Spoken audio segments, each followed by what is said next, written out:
Guinea leader Colonel Mamadi Doumbouya had a few things to say to the world leaders at the UN General Assembly. And one of my favorite things that he has said was when he said, we're not pro this, pro that, pro China, pro Russia, pro US. We are pro African. And I love that. Let me just show you his speech. We'll come back and discuss. All aware that this democratic model that you have so insidiously, skillfully imposed on us after the La Baule summit in France, something you've been imposing almost religiously, this model does not work. Various economic and social indices demonstrate this plain and clear. This is not a value judgment on democracy itself. Believe me, this is just taking stock of the situation.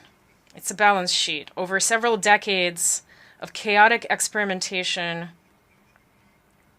with this model in our environment, we can make this observation. This was a period full of nothing but political games.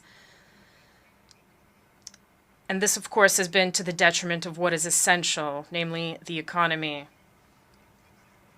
and the local processing of our natural resources. Allow me to take this truth exercise a little further.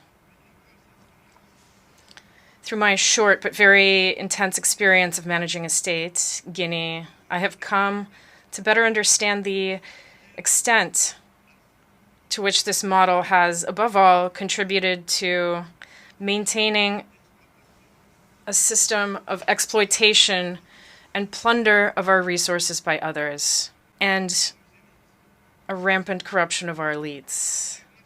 I must confess in this regard that everything that I am facing goes beyond all imagination.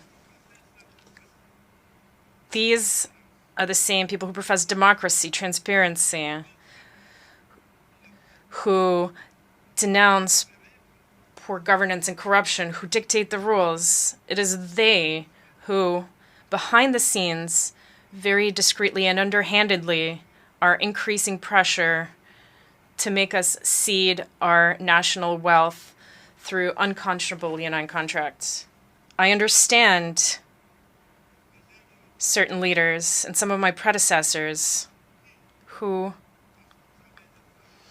because they possess certain weaknesses, because they were under pressure, or because they had skeletons in their closets, or particularly because they had a political agenda,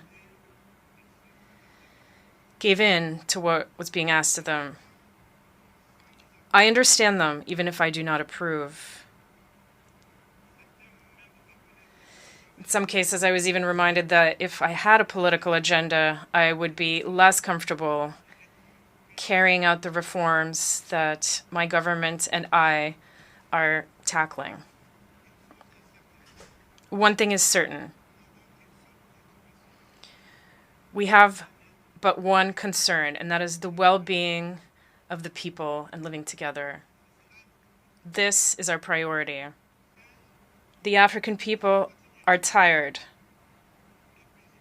exhausted by the categorizations with which everyone wants to box us in. We, Africans, are insulted by the boxes, the categories, which sometimes place us under the influence of the Americans, sometimes under that of the British, sometimes the French, or the Chinese, or the Russians, and even the Turks. We are neither pro nor anti-American. We are neither pro nor anti-Chinese, nor pro or anti-French, nor pro or anti-Russian, nor pro or anti-Turkish. We are simply pro-African, that is all. Placing us under the influence of this or that power is an insult It is contempt and racism towards a continent of more than 1,300,000,000 people. It is important that in this prestigious and influential assembly, we understand clearly and definitively that the era of the old Africa is over. With a population of more than 1 billion Africans, around 70% of whom are young people who are completely free, open-minded, open to the world, and determined to take their destiny into their own hands. The time has come to realize that the structures, the rules from the post-war era, established in the absence of our states, which did not yet exist at the time, are obsolete. This is the end of an unbalanced and unjust era where we had no say in the matter. It is time to take our rights into account and to let us take our proper place, but also, and above all, it is time to stop lecturing us and to stop treating us with condescension like children. Rest assured that we're old enough to know what is good for us.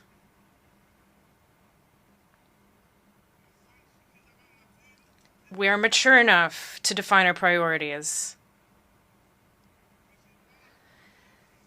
to design our own models, which are in line with our identity, the daily reality of our countries and our populations, in line with what we are, quite simply. We would be very grateful to you if you trust us and let us run our business as you have allowed in certain regions of the world, as you have allowed in Asia, in the Near and the Middle East, to cite only a few. This infantilization that we have experienced has had the worst effects on African youth who are now emancipated. In this context, we are all challenged and called upon to carry out a better analysis of the situation with a view to initiating and pursuing new policies for the benefit of all. The international community must look to Africa with new eyes. It must now engage in genuine cooperation with Africa in a spirit of win-win partnership. I thank you for your attention. Thank you. He said placing us in this or that power is basically insulting us, and it is racism. That's what he said. I agree with him, because have you noticed how if an African country decides, let's say, to work with Russia or China, how the EU will come after that country, how the US will come after that country and say they don't know any better, or they'll tell us, they quite literally have told us before that the Chinese are taking advantage of you, Russians are taking advantage of you, as if we don't have our own minds, as if we're not sovereign countries. They literally see us as something you can manipulate, and that's what he was addressing. It is racism that makes you believe that we can't decide who we want to have relationships with, who we want to trade with, and who we want to pursue any sort of strategic goals and partnerships. So that's what he said, and I love that he also addressed the democracy debate. You know how there's a huge debate right now as to if democracy really is working or not. He believes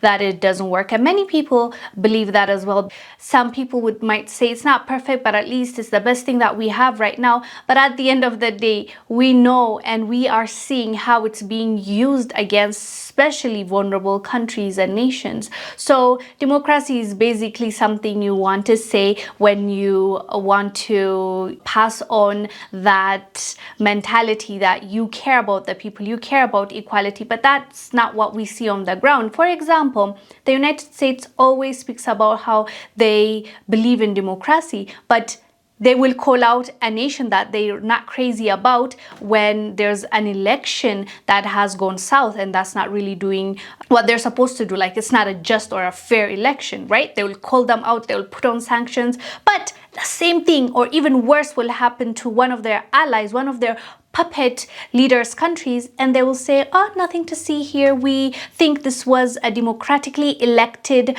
leader. So it's like, what are we talking about? Either we have the same fair way of doing things. We want fairness, but if we're not going to be about it, then there's no such thing as democracy. It's all a facade. But yeah, that's still something that people are debating and people are talking about. But what's the alternative is the best question also to ask, because if we move from democracy, where exactly are we headed? Which concept are we going to follow? But anyways, fam, let us know down below what your thoughts are about the colonel's speech.